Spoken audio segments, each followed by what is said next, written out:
La programación es un lugar para hacer y rehacer. Cuando los programas nos proporcionan un ambiente seguro en el que uno puede hacer cambios al único costo de romper el propio programa. Uno puede modificar todo un código que está en Python, hacer sus modificaciones y directamente en el intérprete probar, y en caso de que falle seguir probando. Y como decía Cynthia Solomon, que es la creadora uno de los creadores de Logo, el proceso de reparar o debuguear ese código es una de las grandes oportunidades del siglo XXI. Bueno, porque fomenta eso, el ensayo y error, y cuando uno va depurando un programa por ejemplo en el caso de la tortuga, va viendo qué bloque se está ejecutando, qué valor está instanciando cada variable, y entonces eso ayuda al niño aprender qué secuencia en un condicional, por ejemplo, que es un concepto bastante avanzado, qué bloque se está ejecutando y cuál no. Y otra capacidad que genera, como dice ahí en las transparencias, es que hace que los estudiantes ganen confianza, ¿no? A medida que ellos van metiendo mano, primero capaz que ven el código de algo o generan código propio. Al empezar a crear esas cosas, modificar, tocar un poco y trabajar con eso, generan ellos las capacidades, como aparecen ahí, ¿no? Definir problemas, acotar un poco el problema. Ellos se plantean un desafío y ver qué cosa cae adentro del problema y qué cosa cae afuera. Cosa que nosotros hacemos, pero después de muchas etapas de razonamiento. Bueno, ellos, mediante el trabajo con sensores, con robótica y programando, logran acelerar ese proceso. Después, desarrollar sus hipótesis propias. O sea, desarrollar quiero resolver este problema y supongo tal cosa. Y después tengo que probar si eso se cumple o no. Es un camino un poco más formal que se da con esta práctica. Y después, como dice ahí, después que está la hipótesis hay que probarla, hay que ver si eso anda o no. Entonces, creamos pruebas y las ejecutamos, llegamos a resultados y eso implica que otra vez comience la iteración, si hay que redefinir alguna cosa, desarrollar pruebas diferentes, cambian las hipótesis.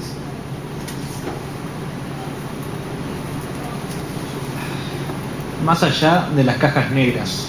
Tenemos un traductor online. Es el título del párrafo. Ay, no, Sí, está basado en un trabajo que hicimos con web, está en inglés y lo pueden descargar de está online. Es el resumen del paper, entonces Sugar y OLPC, Sugar permite ver el código inmediatamente de cada actividad. Hay un botoncito que trae en varias actividades que se llama ver fuente, creo que es la traducción, pero en inglés view source, que te deja ver el código de la actividad y modificarlo y probar esos cambios inmediatamente. Que eso en otras plataformas no tenemos esa posibilidad. Aparte de modificarlo sin correr riesgo. La idea es contarles ahora un poco algunas cosas que muchos de ustedes ya saben, pero de la parte física de la XO y lo que nos permite trabajar con este tipo de sensores o con el robot. Entonces, algunas de las cosas que tienen, depende un poco de la versión, esperamos que las versiones nuevas sigan incrementando los diferentes tipos de sensores, que eso nos facilita el trabajo a nosotros, además, programamos menos. Algunos de los que ya tiene, la cámara, el micrófono, el touchpad, tiene el teclado, tiene otros botones, como ustedes ya conocen, el gamepad, y además tiene un sensor de campo magnético, un sensor de temperatura, tiene un sensor de luz y el acelerómetro. Tenemos un video después para mostrar con algunas pruebas que hicimos con el acelerómetro. Y otra cosa que por suerte tengo el especialista acá es el jack del micrófono, que puede ser usado para leer corriente continua a distintas medidas por esa entrada. Hola. Sí, buenas tardes. Mi nombre es Guzmán Trinidad, yo soy profesor de física, egresado del IPA y trabajo en el Liceo Solimar 1. Todo el trabajo que pude hacer, eso es importante destacarlo, lo pude hacer gracias a la ayuda de Walter Bender y de Tony Forster, realmente personas muy generosas que colaboraron con todas las dudas que yo tuve en principio y en adelante también, y por supuesto con los colegas de Butiá también. Bien, lo primero que sería bueno aclarar, que no siempre se sabe, es que la XO tiene un diseño de hardware único. La entrada de micrófono está DC-coupled, digamos, ¿no? Está acoplada a entrada de voltaje continuo. Eso es absolutamente único para cualquier computadora, tarjeta de sonido de cualquier computadora, PC de escritorio, laptop, netbook. Por lo cual, mi trabajo solo se puede hacer con XO, no se puede hacer con ninguna otra computadora. ¿Qué tiene eso de ventajoso? Bueno, leer voltajes continuos, leer resistencia óhmica o resistencia eléctrica a través de la entrada del micrófono, permite convertir la XO en una interfaz de adquisición de datos analógico-digital. Puedo tomar valores de voltaje y tabularlos en función del tiempo, programando en Blocks. Puedo hacer una gráfica de voltaje y resistencia en función del tiempo. Y también puedo usar transductores, que son componentes físicos que traducen cualquier magnitud física en un voltaje o una resistencia, con lo cual la posibilidad se vuelve infinita. Esto me lleva desde juegos desde primaria, que puedo hacer, hasta complejos experimentos en secundaria, como en sexto de liceo, tercero de bachillerato, como un clásico que es la descarga de un capacitor a través de un resistor, con resultados muy buenos.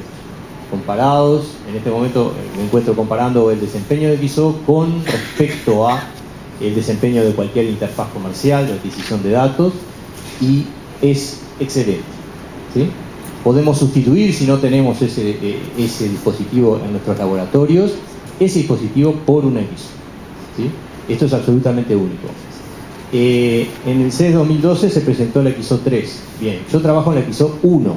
Si yo trabajo en la XO 1, quiere decir que se puede hacer todo lo que yo hago y muchas cosas más en adelante, ¿sí? Los sensores que yo estoy presentando son de muy bajo costo. Por abajo de $5 se pueden obtener el cable, es un cable de audio común y corriente, y simplemente con ese cable ya hago varias aplicaciones. Ahora después de esto vamos a ver los ejemplos de Guzmán, pero a modo de resumen, lo que decía Guzmán, hay dos formas de usar la entrada de micrófono, para medio voltaje o para medio resistencia. Ahí están un poco los rangos, y se puede hacer una frecuencia de 20 Hz, lo que le posibilita a Guzmán hacer un montón de experimentos interesantes. Bueno, un poco la filosofía de TurtleBlocks, está inspirado en Logo, es una actividad que está inspirada en Logo. Es un lenguaje gráfico con bloques, y TurtleBlocks viene a partir de TurtleArt y le agrega un montón de cosas más, como por ejemplo interfacear con sensores, que es lo que está haciendo Guzmán, acceder a contenido multimedia para poder hacer algunas presentaciones, o acceder a la tarjeta de audio también, manejar variables con nombre, que era algo que no tenía antes solamente se disponía de 2 variables. Y también algo que a nosotros nos parece muy importante es el tema de poder acceder en línea a Python. TurtleArt tiene un piso muy bajo, o sea que cualquier niño puede arrancar a trabajar en un TurtleArt, pero cuando le llega al techo, la herramienta que tiene para poder seguir creciendo es acceder a un bloque que permite escribir código en Python. Y algo interesante que ha ocurrido con TurtleArt es que, además de ser un proyecto abierto, la gente, la comunidad que está detrás de TurtleArt es también muy abierta. Hemos tenido una experiencia muy linda con lo que hemos hecho con Butiá, y a Guzmán le ha pasado igual. Es que uno empieza a probar TurtleArt, le empieza a hacer comentarios a los desarrolladores, y los desarrolladores siempre están abiertos a tratar de ayudarnos para que nuestra tarea sea más fácil, o incluir cosas nuevas. El tema de los plugins, por ejemplo, que vamos a ver ahora, que es una forma expandida de TurtleBlocks, surgió en base a una necesidad que teníamos originalmente cuando comenzamos con el Butiá. Cuando comenzamos con Butiá modificábamos el código de TurtleArt, y cuando salió una versión nueva teníamos que nuevamente encontrar la forma de poder hacer el merge para unir nuestros cambios al flujo principal del código. Y bueno, surgió de esa forma el tema de los plugins con Walter, y un montón de nuevos requerimientos se han llevado adelante gracias a esa interacción que hay, que es muy buena. Aproximadamente hay más de 2000 commits en los últimos 5 años, lo que da un promedio de por lo menos un commit por día. Y bueno, para nosotros es interesante eso y es algo que está bueno porque si tienen algún problema manejando TurtleArt o TurtleBlocks, pueden mandar un mail, es una comunidad que está muy abierta a trabajar en equipo, a pesar de las distancias. Y bueno, lo que hablábamos recién, la forma de expandir TurtleBlocks a partir de plugins, la forma de crecer una vez que uno llega al techo mediante código Python. Y acá vemos un ejemplo bien claro, ¿no? de lo que es la paleta de sensores. Uno puede acceder también a posición del mouse. El mouse lo ve como un sensor, entonces hay bloques por ahí que vemos que dice cursor X, cursor Y, que me permiten obtener la posición del mouse y además cambiar, por ejemplo, el trazo de la tortuga dependiendo del volumen que está sensando el micrófono. Hay un pequeño ejemplo de un dibujo generado a partir de movimiento de mouse y a partir de la intensidad de volumen cambiar el tamaño del lápiz. ¿Hay alguien acá que no ha trabajado con TurtleArt o TurtleBlocks nunca? ¿Animan a levantar la mano? ¿Dos? No. Son todos expertos. Eso es bueno. Y bueno, y además, para algo que es muy interesante. Yo trabajo con logos. Con logos parecidos. Logo, y más como una sociedad de logos virtuales y los es un viejo lenguaje que lo dejaron de usar. Y bueno, Y ahora volvió con la ceibaliza. El logo, sí, fantástico. Hay muchas ideas de logo dentro de TurtleArt y lo que vemos que es interesante es eso, ¿no? Es algo que está abierto, uno tampoco necesita todo el tiempo pedir cambios, uno puede hacer sus cambios a TurtleBlocks a partir de los plugins, no necesita entender cómo funciona todo el código, simplemente arma un plugin nuevo para hacer una actividad nueva, para hacer un desarrollo en particular que quiera, como por ejemplo el caso que nos toca a nosotros con el robot Utia. Pero ya existen muchos plugins creados que uno puede trabajar con los robots de Lego, con TurtleBlocks, puede trabajar con las placas Arduino, que es una placa muy interesante para hacer experimentos de sensado y de actuación, algo parecido a lo que hacemos con el Utia. También hay otros plugins que bueno, no tienen tanta interacción con el mundo físico, sino que se centran más en aspectos, por ejemplo, nutricionales. Hay un plugin para saber cuál es el valor energético de calorías de cada alimento. Algunos ejemplos, y hay uno que es uno de los mejores, que es el Follow Me, que uno puede calibrar un color. Lo realizaba un grupo que trabajó con el Utia.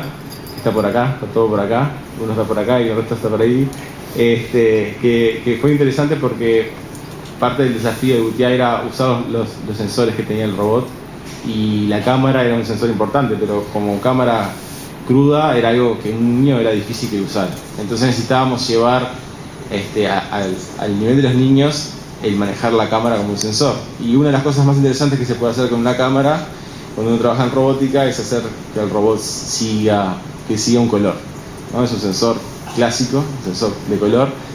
Entonces transformar la cámara en un sensor de color fue lo que trabajaron los muchachos, Ailén y Rodrigo, que uno puede calibrar un color, le pone el bloque adelante y luego puede obtener la posición relativa de ese bloque. ¿Me equivoco? ¿Es así? Sí, así. Y bueno, eso fue muy interesante porque se hicieron muchos experimentos con eso y el Utia. También se puede usar sin el Utia, pero dentro de lo que es el robot, poder hacer que el robot siga colores es algo que fue muy muy interesante de hacer. Incluso hicimos un desafío para un evento que hay de robótica organizado por nuestra facultad, que se basaba en seguir colores. Ahí lo que aparece son dos plugins. El primero es para trabajar con la placa Arduino, que también es una plataforma de hardware libre, y bueno, software libre también, que tiene una gran comunidad atrás. En realidad que puedas trabajar con TurtleArt y Arduino está buenísimo. O sea, capaz que con poco nivel de comunicación de programación ya puedas interactuar con el mundo físico, es algo tremendo. Y después el de abajo, no sé bien qué dice.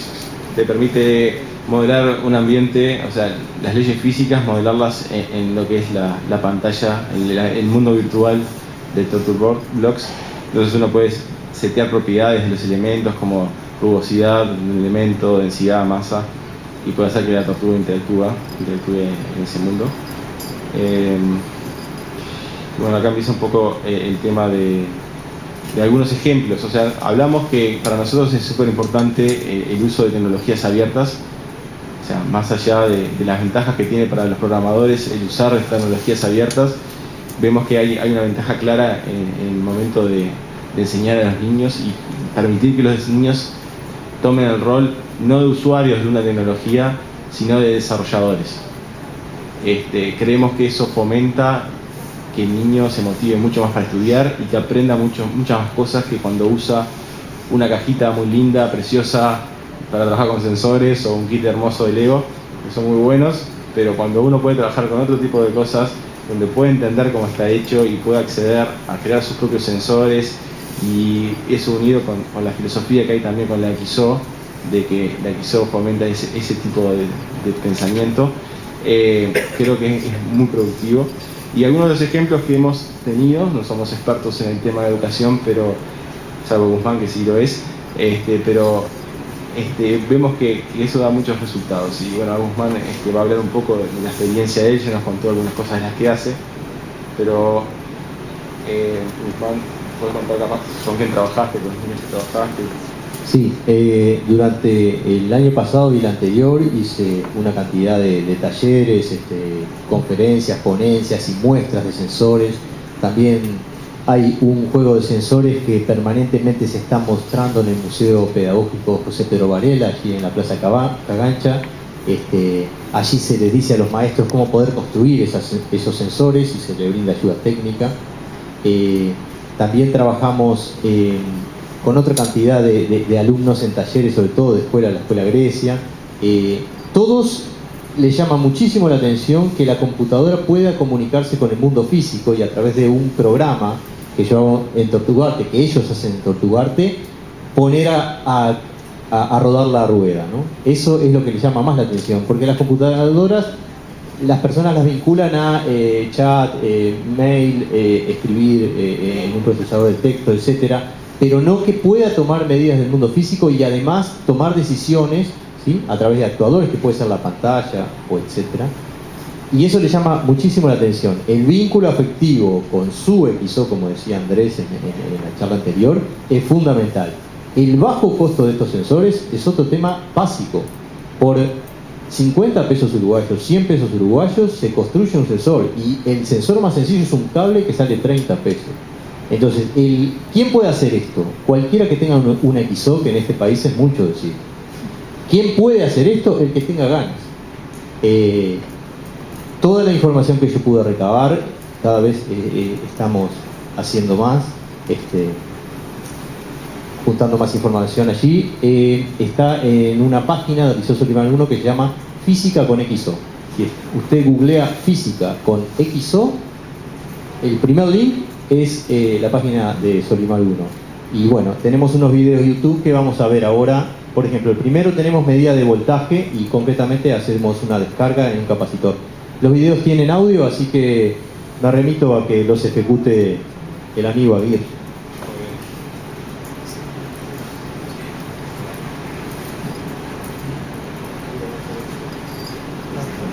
Solo describimos un poquito. Aquí vamos a ver un capacitor electrolítico, que es un componente electrónico capaz de almacenar descarga eléctrica, que es cargado por una pila AA, y se descarga a través de un resistor. La conexión positiva al sistema RC, una programación Tortugarte va a mostrar en pantalla la tabla de descarga voltaje en función del tiempo, mostrando el decaimiento exponencial inverso esperado. La tabla está programada para comenzar a mostrarse una vez que el voltaje cae por debajo de 1,5 voltios.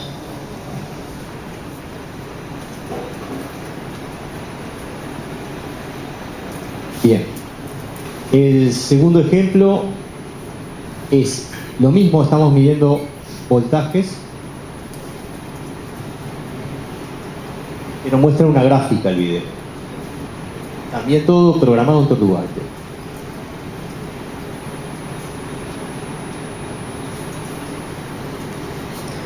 Bueno, se pueden construir sensores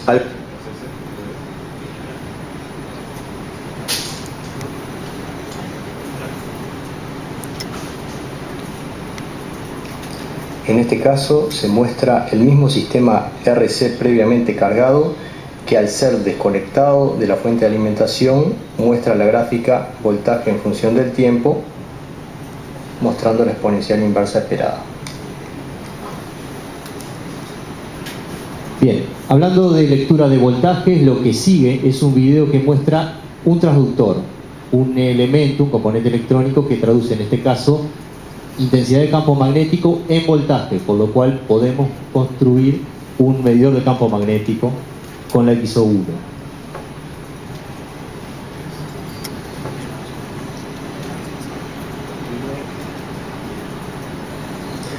Bueno, se pueden construir sensores algo más complejos, como por ejemplo los basados en el circuito integrado Allegro 1302, que deben ser alimentación que podemos hacer a través del puerto USB, que nos provee 5 voltios y 1 ampere en total. Por ejemplo, en este caso para detectar intensos campos magnéticos. Ahí vemos como este imán potente produce una deflexión en la brújula, y también vemos como la programación Tortugarte que se muestra en pantalla muestra que hay campos magnéticos variables con la distancia del imán.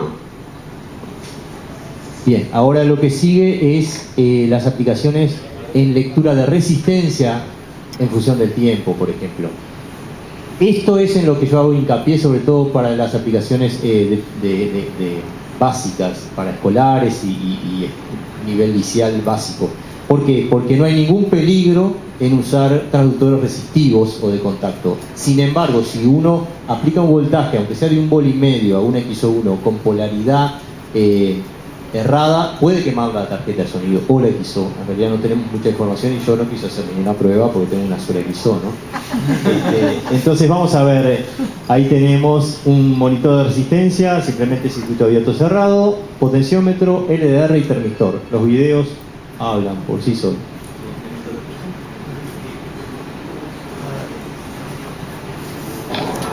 Presentamos un juego programado en Tortugarte para tratar de pasar este aro por este alambre sin que toque el metal. Para empezar, se toca una vez el metal. Puedes empezar a jugar.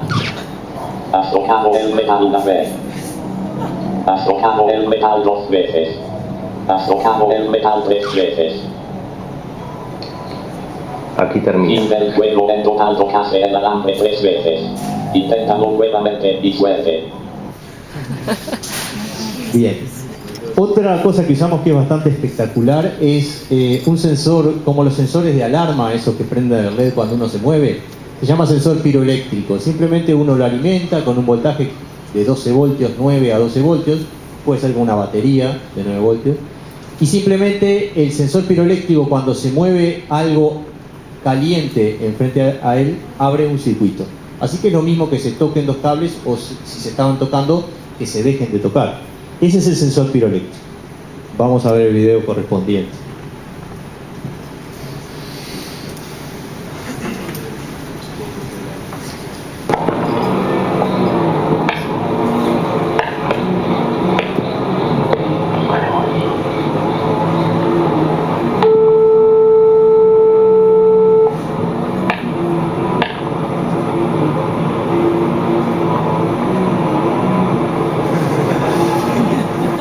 Esta alarma hacía eso, ¿no? Emitía un pitido y le saca una foto al intruso.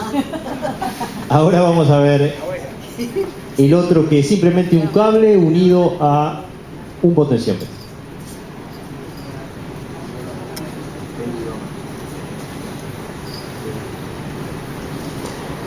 Bueno, le llamamos potenciómetro a un resistor que cambia su resistencia según la posición angular de su eje. Si colocamos un potenciómetro en el extremo superior de una varilla que puede oscilar, podemos programar en Tortugarte una actividad que permita registrar la posición angular en función del tiempo y de esta manera observar la oscilación de la varilla.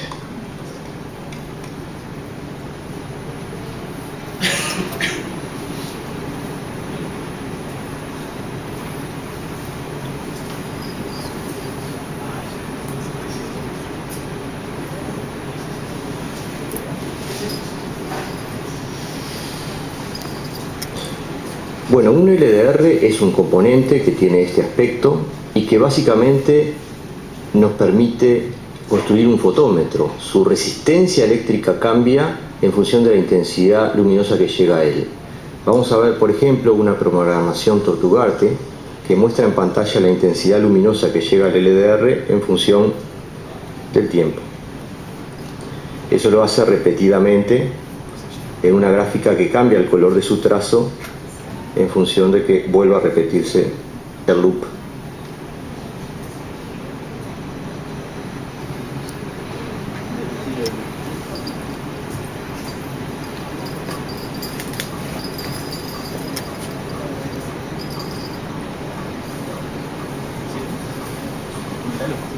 Bueno, lo que tenemos acá es un monitor de pulso con XO. Aquí tenemos un LDR que está siendo iluminado por un LED. El LED de alto brillo es alimentado por el USB, ¿sí?, conectado directamente a las XO. El LDR está conectado a la entrada de micrófono. Bien, esto es culpa de Alan, que un día me mojó la oreja mandándome un sensor de pulso que era como un clip que se conectaba a la oreja. Acá simplemente es eso, ¿no? El LDR enfrentado por el LED aprieta cualquier parte de piel delgada, sí, puede ser el lóbulo de la oreja o la unión entre estos dos dedos, y entonces cuando la corriente sanguínea se hace más intensa, se ve disminuida la intensidad luminosa que llega al LDR y ahí se grafica simplemente el monitoreo del pulso. Por supuesto que se puede programar, estas personas que saben, que me dé cuál es el ritmo cardíaco, etcétera, ¿no? Pero lo mejor de esto es que no hay aplicaciones para esto, como decía Walter, ¿no?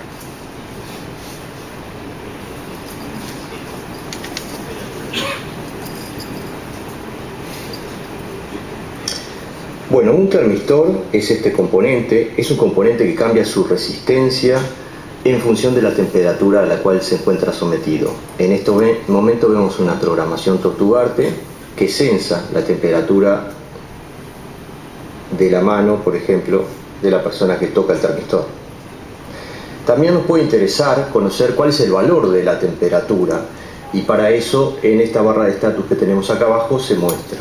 Por ejemplo, si queremos saber a qué temperatura estamos mateando, llevamos un mate, introducimos el termistor y la barra de estatus nos va a decir a qué temperatura estamos tomando mate. Unos 54 grados.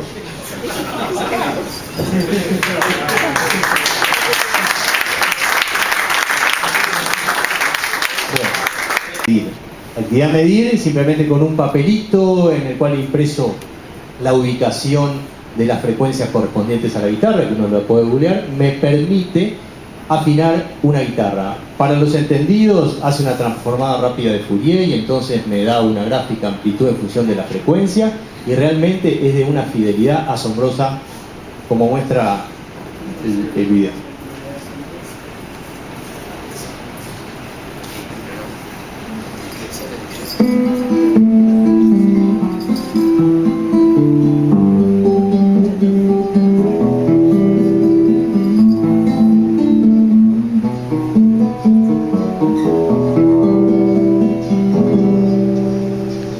Bueno, en este caso vamos a mostrar cómo la XO nos puede ayudar a servir como un afinador de guitarra española. Para eso podemos ver cómo en este momento se está mostrando la actividad medir con una tira de papel en la cual se han impreso en forma escalada con la pantalla las diferentes frecuencias correspondientes a las 6 cuerdas de la guitarra.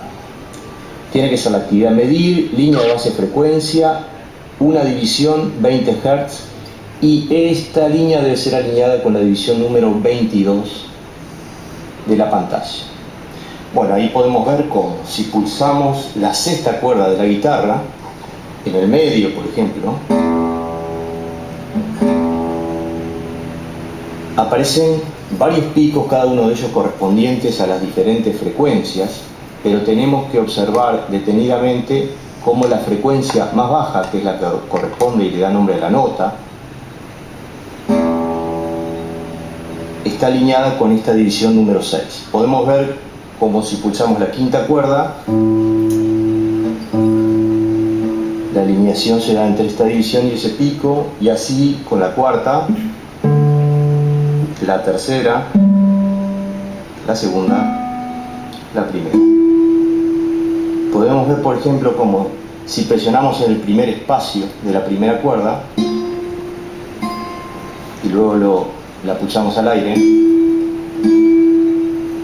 se nota una gran diferencia, de manera que sirve como un muy buen afinador de guitarra.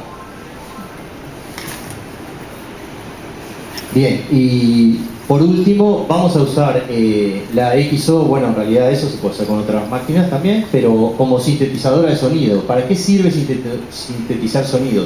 Bueno, yo puedo excitar sistemas físicos capaces de oscilar, con lo cual adquieren unos modos estacionarios de oscilación, donde hay puntos que quedan siempre quietos y puntos que se mueven.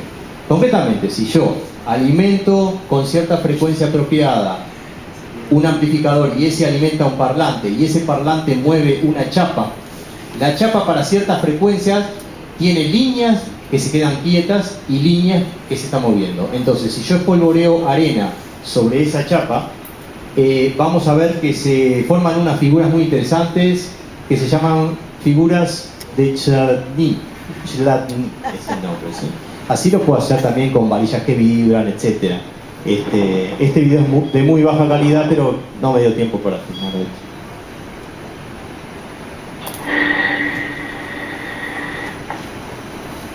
En ese momento yo estaba usando una programación en Python, en la actividad Pipi, para generar las frecuencias. Posteriormente TutTutLogs incorporó la generación de frecuencias, y entonces esto se puede hacer con TutTutLogs, por suerte, y como hacemos todo.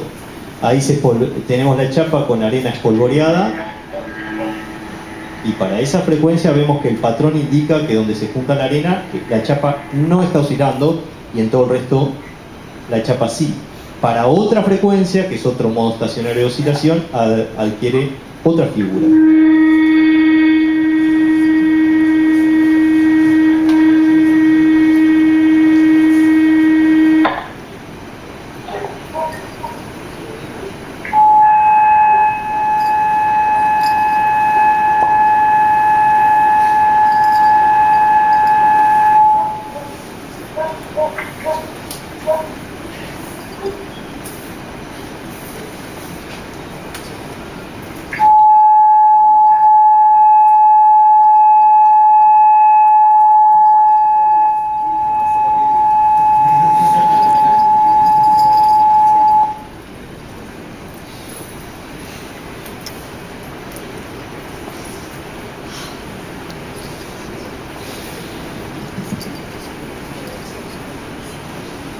Bueno, como ya me imagino que están aburridos de escuchar la palabra gutiano, aburridos de lo que acabamos de ver, te vamos a hacer un súper resumen del proyecto, porque bueno, ya lo vieron en la presentación pasada.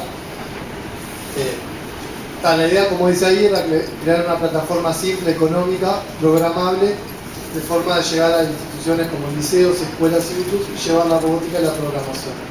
Y además tratar de disminuir la asimetría que hay muchas veces entre liceos públicos y privados, donde los públicos muchas veces tienen dificultad de acceso a tecnologías avanzadas. Y bueno, de ahí fue que nació la idea de transformar la XO en un robot. Nosotros queríamos crear un robot educativo en el grupo MINA, que es parte del Instituto de Computación de la Facultad de Ingeniería. Por otro lado, estaba encaminado el plan Ceibal y ya todos los chiquilines estaban recibiendo sus computadoras. Entonces, qué mejor que transformar esa computadora en un robot, en lugar de crear uno diferente.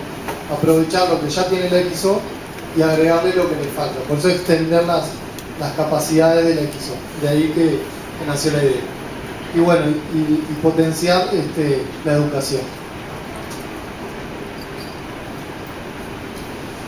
Bueno, hoy en día, y en realidad esto fue después de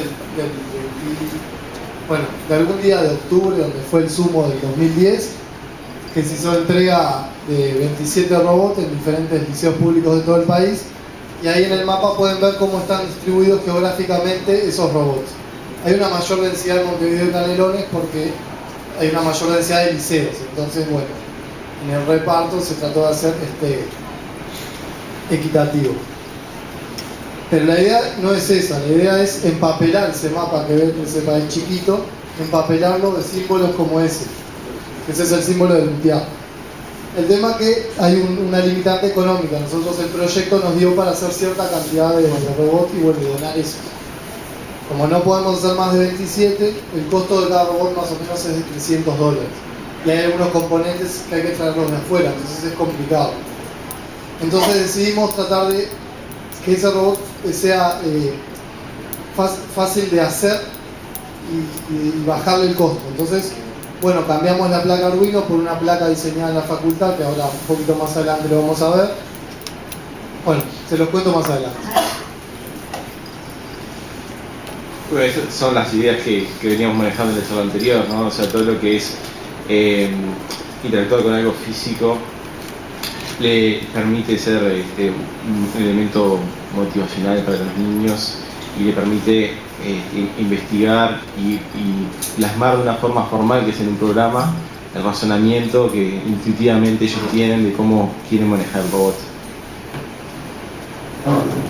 Y esto lo que vemos acá es un poco la paleta, que hay un detalle que tiene interesante la paleta Boutiá, tanto la versión que estábamos distribuyendo como la que estamos desarrollando ahora, es que hay una correspondencia física entre el bloque y lo que ocurre en el robot. El robot, en la parte de atrás hay puertos donde uno conecta los sensores y sectores, y dependiendo del sensor que uno conecta, se va a cambiar de color el bloque que corresponde al servicio que al sensor.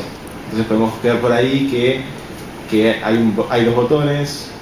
Esta paleta corresponde a la nueva versión, que además da información en qué puerto está. Entonces vemos que en realidad hay un botón solo, pero dice en qué puerto se encuentra. Hay un sensor de temperatura que se encuentra en el puerto 5, una distancia en el 4.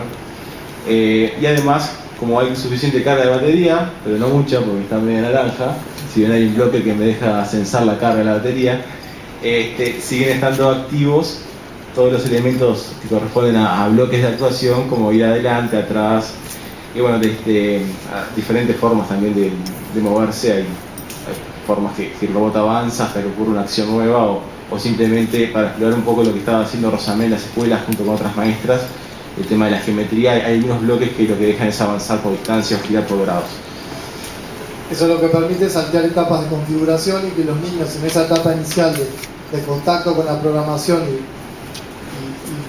y bueno, de entrar en esa nueva área de ciencia, no se topen con trancas de configuración, que muchas veces es esto, el puerto y en qué sensor coloco tal puerto, eso queda todo resuelto de forma automática. Sí, hay muchos kits que tienen restricciones, ¿no? O sea, uno puede conectar solamente los motores en algunos puertos y los sensores en otros, o después en el programa tiene que decir, mirá que este botón está conectado en tal puerto.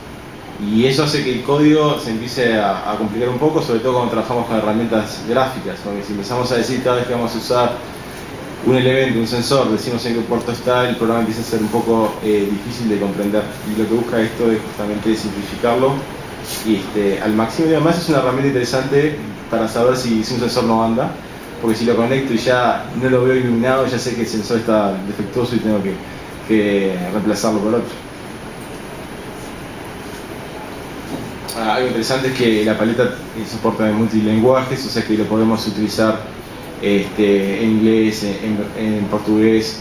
Federico hizo una experiencia en Brasil y fue el primer tester de la paleta en portugués. Y bueno, hay varios, incluso está en guaraní, un montón de lenguajes y idiomas que está aportado. Ese es un ejemplo de un programa seguidor de línea. Bueno, todos ya saben usar TalkToGuard y bueno, ya vieron, no nos vamos a explayar mucho, pero sí podemos mostrar un video. Esto fue nosotros en el evento Sumo.ul, que es un campeonato de robótica que organizamos en la Facultad de Ingeniería todos los años. En el 2010 entregamos los robots. En el 2011 propusimos un desafío donde muchos liceos vinieron a competir con sus robots. Eso les dio un objetivo con el cual trabajar y una motivación para ir perfeccionando la programación y trabajar con el robot. Entonces, esa era una pista y que tenía varias etapas. La primera era el robot siguiera la línea sin obstáculos. La segunda etapa era con un obstáculo, como se ve ahí. Entonces ellos tenían que decidir qué sensor utilizar, dónde ubicarlo físicamente en el robot para censar los obstáculos.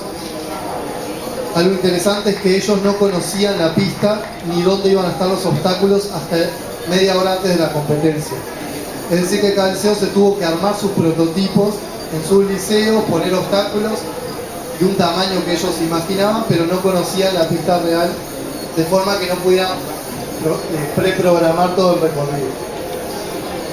Y eso se realizó con los liceos que habían participado en el proyecto, vinieron a Montevideo, y bueno, la idea para este año también es lo mismo. O sea, ya estamos preparando el desafío nuevo para octubre, para que ya se pongan a trabajar y sea una forma de mantenerlos motivados desde acá hasta octubre trabajando con el robot. Y bueno, incluso también va a haber, para los que no tienen robot, va a haber en el sumo un momento de taller donde van a poder crear su propio robot, porque la versión nueva fomenta eso, fomenta que sea posible construir con elementos del mercado local. Y bueno, va a haber también desafíos de utilidad para los que no tienen en el liceo el robot. Este video es muy cortito. Y ahí estábamos usando un plugin que fue el Follow Me, que les contaba Andrés, que fue hecho por Alan, Ailén y Rodrigo, que está por ahí, donde el butear lo que hace es un golero, ¿no? Se programó un golero que usa la cámara para censar dónde está la pelota, y los chiquilines le pateaban al butear. Entonces, y funcionaba bastante bien. Justo el video nos quedó muy cortito, pero...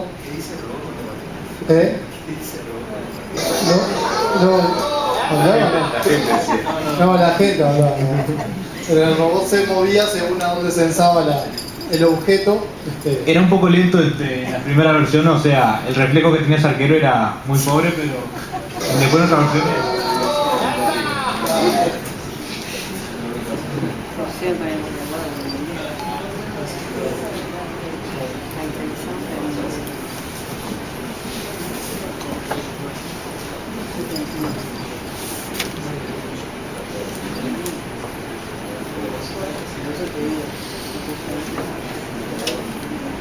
Queríamos mostrarle el otro.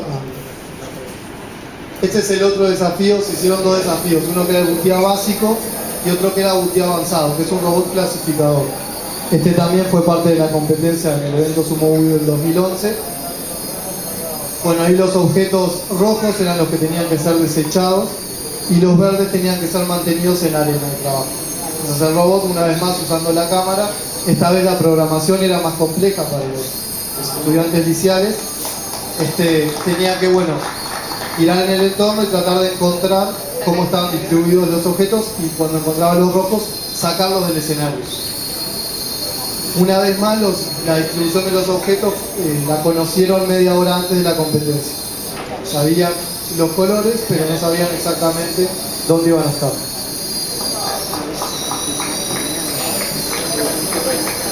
Bueno, ahí hubo algún problemita, pero en general anduvo súper bien. Y bueno, recuerden que son estudiantes liceales que no tienen programación, sí tienen cursos de informática, pero no de programación propiamente dicho. Bueno, hay una trampa, ¿no? Ese programa solamente sigue una línea en un sentido solo. La que mostramos en el video era más complicado. Y bueno, un poco también lo que estamos buscando en esta nueva versión es esto que vemos ahí, ¿no? Eso es un sensor que se puede crear aprovechando el botón de reset de una computadora vieja, y vemos por acá el botón. Acá uno coloca una resistencia para indicar el tipo de sensor que es una forma de codificarlo para que en el Tortugarte, en el Tortublocks, se ilumine el bloque que corresponde al sensor.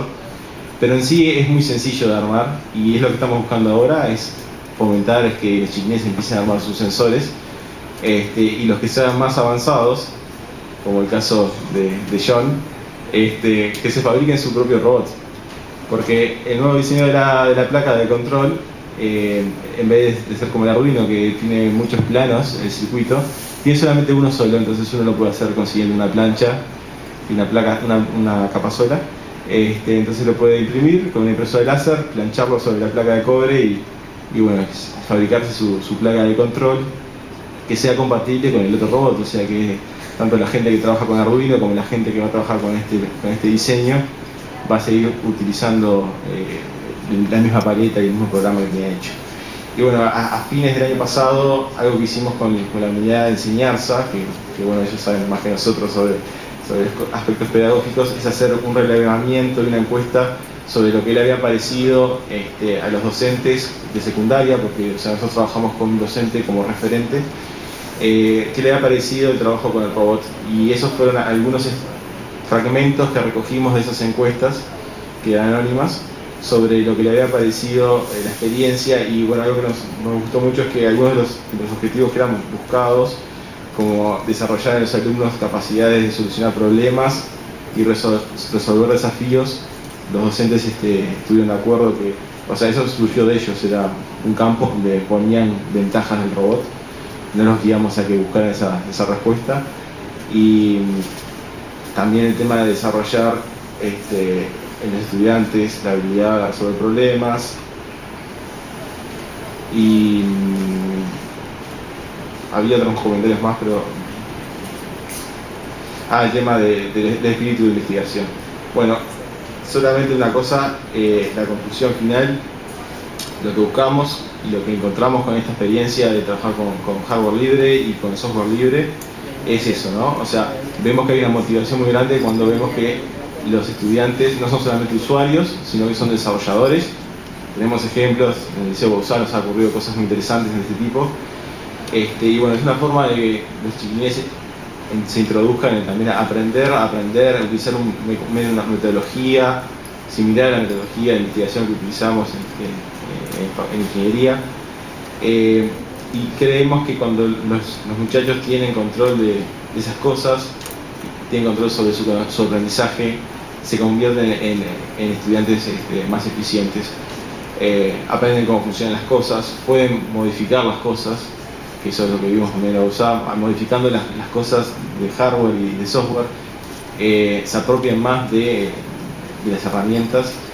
Y bueno, ver un poco también que no todo está hecho en el mundo, que el mundo no es completo y que hay muchas cosas que se pueden hacer. Y bueno, también el tema de hacer reutilización de componentes y buscar el bajo costo es lo que buscamos con estos proyectos. Así que bueno, por acá vamos terminando. No sé si tienen alguna pregunta. Bueno, muchas gracias a todo el equipo de Lucía.